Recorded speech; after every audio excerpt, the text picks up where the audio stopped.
The lives of Filipino women are shaped by a complex interplay of cultural, economic, social, and political factors.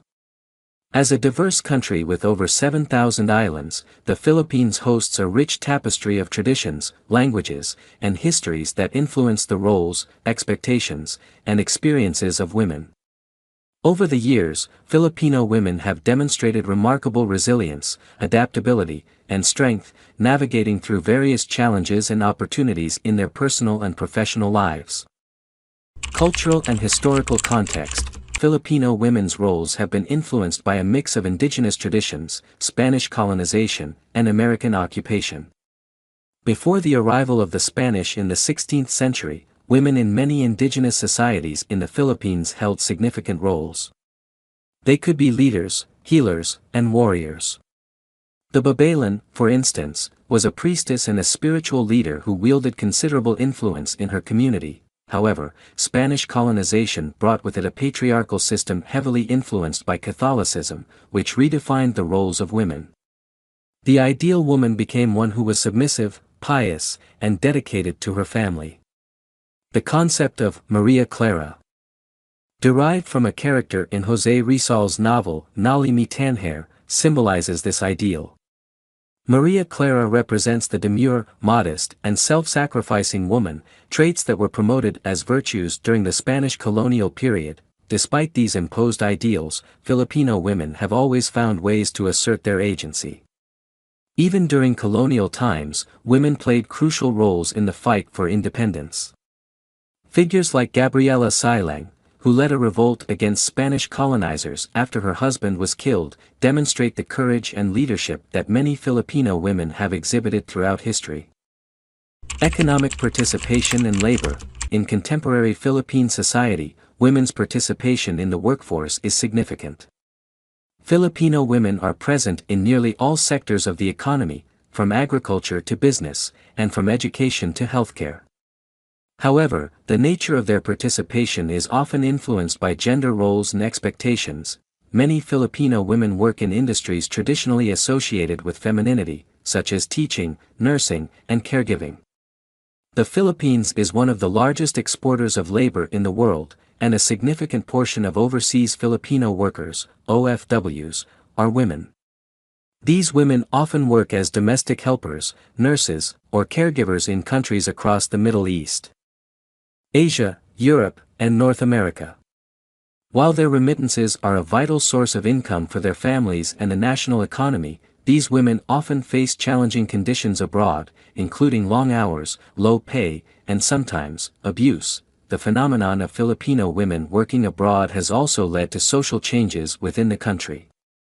With mothers and wives working overseas, the traditional family structure is often altered, leading to what is sometimes referred to as the transnational family. In these families, women may fulfill their roles as breadwinners while men take on more responsibilities at home. However, the absence of a mother or wife can also lead to emotional and psychological challenges for the family members left behind.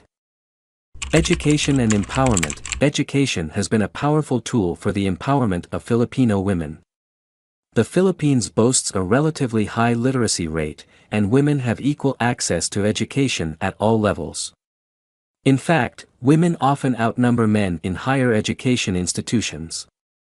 This access to education has enabled many women to pursue careers in various fields, from law and medicine to engineering in the sciences. Despite this progress, there are still disparities in the quality of education and the opportunities available to women, particularly those in rural areas.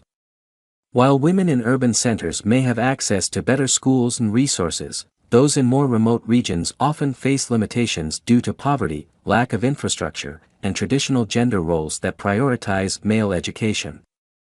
Political participation and leadership. Filipino women have made significant strides in the political arena. The Philippines has produced two female presidents, Corazon Aquino and Gloria Macapagal Arroyo. Aquino, in particular, is celebrated for her role in leading the country's People Power Revolution in 1986, which ended the dictatorship of Ferdinand Marcos.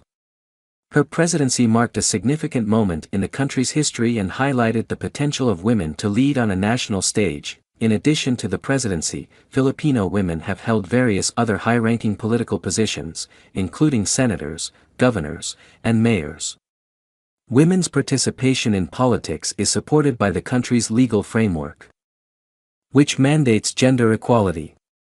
The Magna Carta of Women, for example, is a comprehensive women's human rights law that seeks to eliminate discrimination and promote gender equality in all spheres of life. However, challenges remain. Politics in the Philippines can be a highly patriarchal and often violent arena, making it difficult for women to enter and succeed in this field.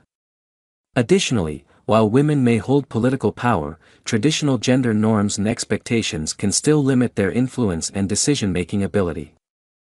Health and well-being.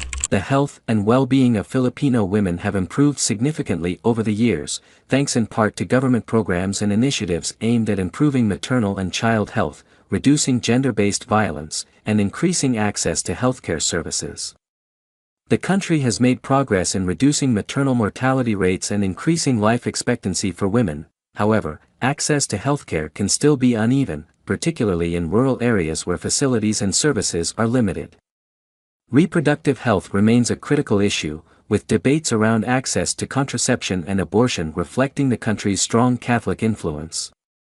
The Reproductive Health Law, passed in 2012, was a significant step forward in providing access to reproductive health services, but its implementation has been met with resistance from conservative groups. Gender-based violence is another major issue affecting Filipino women.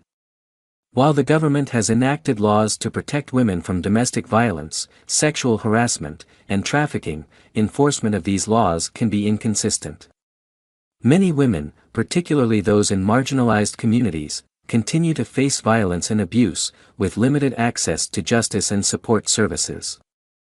Social expectations and family life. Family plays a central role in the lives of Filipino women. The Filipino family is often described as close-knit, with strong bonds between members. Women are typically seen as the primary caregivers, responsible for the upbringing of children and the management of the household. This role is deeply ingrained in the cultural fabric of the Philippines and is often a source of pride for many women. However, these expectations can also be a source of pressure. The dual burden of managing a career and fulfilling family responsibilities can be overwhelming for many women. While there has been a growing recognition of the need for shared responsibilities between men and women in the household, traditional gender roles remain prevalent, particularly in more conservative and rural areas. The concept of utang na loob, a debt of gratitude, is another cultural expectation that influences the lives of Filipino women. This concept often obliges women to prioritize the needs and well-being of their family members, sometimes at the expense of their own personal aspirations and well-being.